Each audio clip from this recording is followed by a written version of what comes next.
पिछले पार्ट में हमने देखा कि डीन के घर में आ रहे धमकी भरे लेटर्स से परेशान होकर वो एक प्राइवेट डिटेक्टिव बर्च को हायर किया था। काफी छानबीन करने के बाद बर्च के हाथ एक ऐसी सीक्रेट जानकारी लगी जिसका पब्लिक न्यूज़पेपर वगैरह कहीं पर भी जिक्र नहीं है। तो बात ऐसी है कि ये मकान नंबर 657 जो फिलहाल डीन के नाम है, वो 1995 तक एक क्रिश्चियन फैमिली का हुआ करता था। उसी ग्राफ फैमिली में जॉन ग्राफ नाम का बंदा था जो आर्मी से रिटायर्ड होने के बाद अकाउंटेंट की जॉब पकड़ा, शहर में मस्त एक फ्लैट लिया। उसे दो ही चीजें प्यारी थी, अपनी फैमिली और चर्च। बड़ा धार्मिक स्वभाव का बंदा था, हर संडे चर्च जाया करता था। एक रोज काम से लौटते वक्त लेट होने की वजह से टैक्सी नहीं मिली तो पैदल ही निकल चला।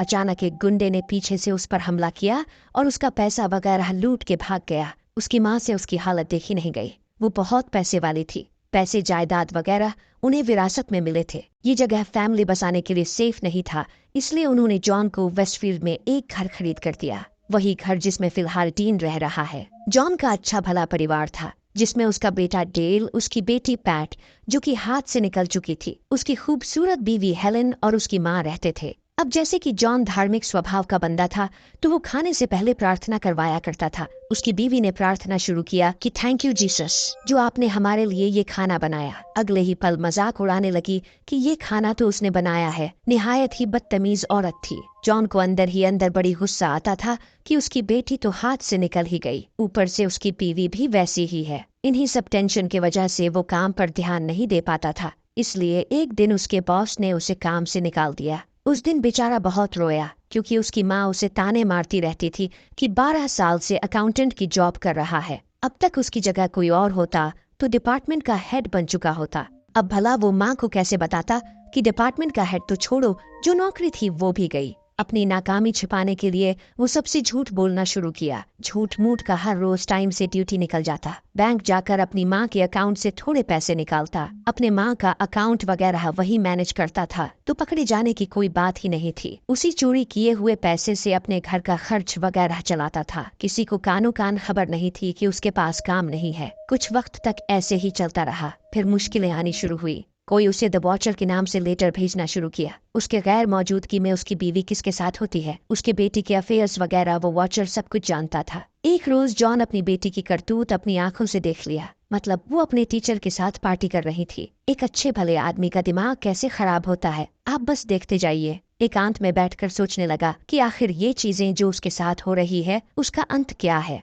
वही पहले से ही द वॉचर उससे घर के लिए जवान खून की बलि मांग ही रहा था। इस बार जॉन अपने आप से लड़ते लड़ते हार गया। घर गया, डिनर टेबल पर इकट्ठे सबको बताया कि वो सब मरने वाले हैं। वैसे भी वो आर्मी रिटायर्ड था, आर्मी वाले आधा पागल तो होते ही है। अगले दिन वो अपने बच्चों के प्रिंसिपल से उनके लिए कुछ महीनों की छुट्टी मांगा, फिर हर फोटो से अपनी फोटो काट कर निकाल लिया। प्लान सेट करने के बाद पहले अपनी बेवफा बीवी को गोली मारा। गोली की आवाज सुन उसकी माँ बाहर निकली, ऊपर जाकर उनको भी मार डाला। कुछ देर बाद उसकी बेटी कहीं से घूम कर आई, उसको भी ठोक दिया। फिर मस्त बैठकर सैंडविच बनाकर खाता है जैसे कि कुछ हुआ ही न हो। रात को बेटा जब खेल कर घर लौटा तो उसे भी मारकर पूरे परिवार को खत्म कर दिया। अगले दिन उस टीचर को भी मार डाला। एक हफ्ते तक किसी को कुछ पता नहीं चला। फिर एक रोज जैस्पर उस घर में दाखिल होता है। वहाँ मौजूद उनकी बॉडीज बिल्कुल किसी मम्मी की तरह सूख गई थी। लग रहा था कि उनके शरीर से सारा खून निकाल दिया गया हो। उन्हें बेसमेंट में कुछ दूध की बोतलें मिली जिनमें खून भरा गया था, पर हैरान करने वाली बात ये थी कि वो सभी खाली हो चुके थे।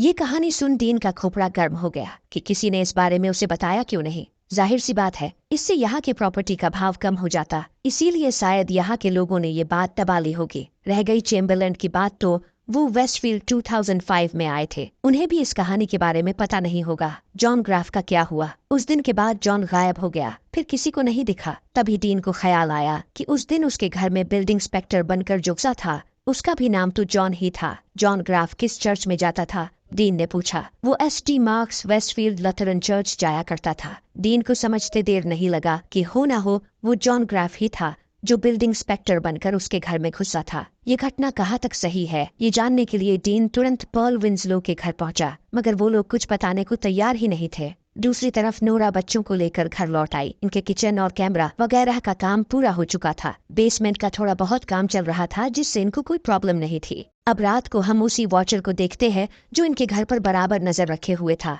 इधर एली का डकोटा के साथ अलग ही मामला चल रहा था। वो अपनी निजी फोटोज खींचकर उसे भेज रही थी। अगली सुबह नोरा को आर्ट गैलरी जाना था इसलिए डीन ड्यूटी जाने के साथ साथ बच्चों को स्कूल छोड़ने चल दिए। उनके जाने के बाद नोरा ने लेटर बॉक्स चेक किया। 2 लेटर थे, जिसमें से एक लेटर द वॉचर का भी था, जिसमें लिखा था कि आपने तो हर जगह कैमरे वगैरह लगवा लिए, फिर भी मेरे नजरों से नहीं बच पाओगे। नोरा घबराहट के मारे डीन को बुलाई और ये अगले ही पल अपने प्राइवेट डिटेक्टिव बर्च से मिले। इस दरमियान बर्च ने कुछ अहम जानकारी जुटा ली थी। जिस लड़के ने इनका कैमरा लगाया शायद वही वॉचर है। वो भी इनके घर के इर्द गिर्द मंडराते रहता है। इसका पता लगाने के लिए बर्च ने अपने एक काबिल आदमी को उसके पीछे लगाया। पता चला कि डकोटा गेमर है और उसका इन गेम नेम द वॉचर है। ये कोई इत्तेफाक तो नहीं हो सकता, पर जब तक उसके खिलाफ कोई पुख्ता सबूत नहीं मिल जाता ये डकोटा को कुछ नहीं कर सकते। दोनों मियाँ बीवी शहर के शोर शराबे से दूर आकर घर लिए ताकि सुकून से रह सके, मगर सब कुछ इनके विपरीत हो रहा था।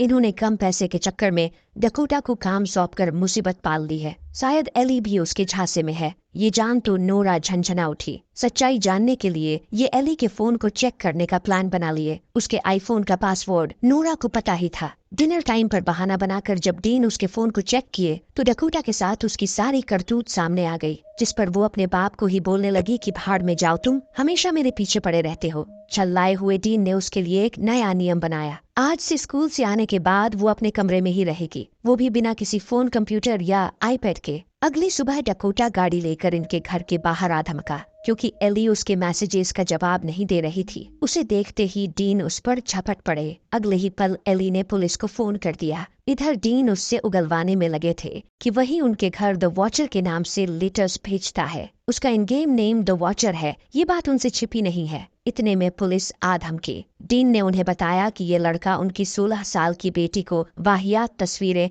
और उन्हें धमकी भरे लेटर भेजता है, मगर यहाँ के कानून के मुताबिक कंसेंट की एज 16 साल है, इसलिए ये दोनों कोई क्राइम नहीं कर रहे। अगर डीन ने फिर से डकोटा को मारा तो उल्टा उनके ऊपर ही कार्यवाही होगी। पुलिस वाले ने उल्टा डीन को ही फटकार लगा दिया। रह गई बात धमकी भरे लेटर्स की, तो उन दोनों पक्षों को पुलिस स्टेशन बुलाया गया। चेम्बरलेन डकोटा और उसकी मॉम से पूछताछ शुरू किए कि क्या वो डीन के घर लेटर भेजकर उनको डराता है। डकोटा उनके हर बात से मुकर गया। रही बात उसके इन गेम नेम की, तो ये नेम उसकी मॉम ने रखा था, क्योंकि पहले वो वॉचमैन का ही काम किया करता था। उसने अपनी बेगुनाही साबित करने के लिए डीएनए सैंपल भी दिए, ताकि उन लेटर्स के डीएनए से मैच कराकर देखा जा सके। इधर ये लोग पुलिस स्टेशन में व्यस्त थे, तो दूसरी तरफ एली अपने कमरे से बाहर निकली। कार्टर के आईपैड से एक वीडियो रिकॉर्ड की। कुछ घंटे बाद डीन के असिस्टेंट को ये वीडियो टिकटॉक पर मिली। वो डीन की बेटी को पहचानती थी। इस वीडियो में एली साफ साफ कहते हुए नजर आ रही थी कि वो एक अफ्रीकन अमेरिकन लड़के से प्यार करती है।